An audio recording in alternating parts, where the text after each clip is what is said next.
everybody, welcome back to our channel. I am making some fathead pizza dough. I tripled the recipe today because we're having some company tonight and this is going to be our supper. So the recipe I will add as well in the description, but it's a cup and a half of mozzarella, 2 tablespoons of cream cheese, and you melt that in the microwave oven.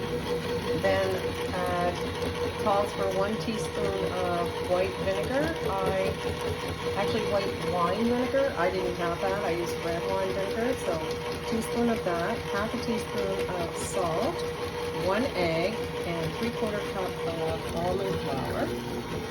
I usually do this by hand, but because I tripled the recipe, I thought my stand mixer would be easier to use. So the last ingredients in my case, because I tripled it, is 3 eggs. So I'm just getting those mixed in. Then I will put it on parchment paper. My oven is preheated to 400. On top of the dough, when I put it here, I will put another piece of parchment paper because the dough is so sticky, and use a rolling pin to roll that out. So it will pretty much fill all of this. You don't want it too thick, the dough. Then put it in the oven about 10 to 12 minutes. Bring it out, flip it over, and bake again for 10 to 12 minutes. And don't forget to prick holes with a fork in the dough so it doesn't bubble anywhere. After that, I'm going to put the dough on, with a pizza bottom, on a cooling rack. And then I will add some pizza sauce. And I think we're going to go with thinly sliced pepperoni.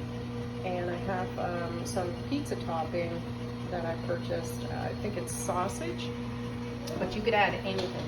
If you're eating vegetables, add vegetables. We are not. We're going to keep it simple. So this is really good. So I will put some of that.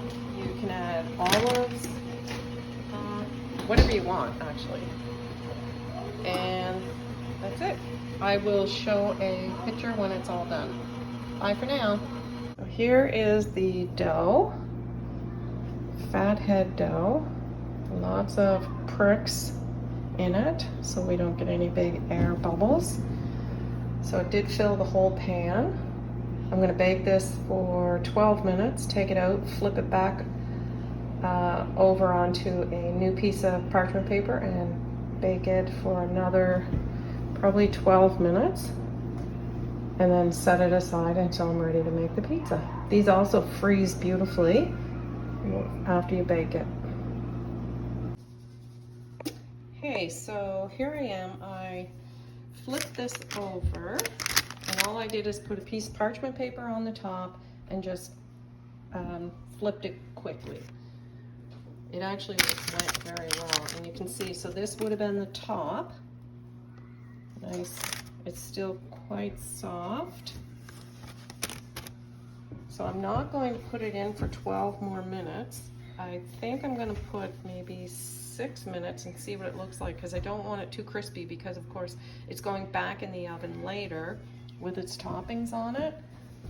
And if you do find that you crisp it up more than what you prefer, instead of putting it in on high heat on bake, you could always put it in just under broil,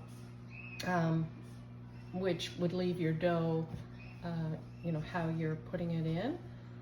So anyway, in it goes again, and I will show the next video will be with the toppings on.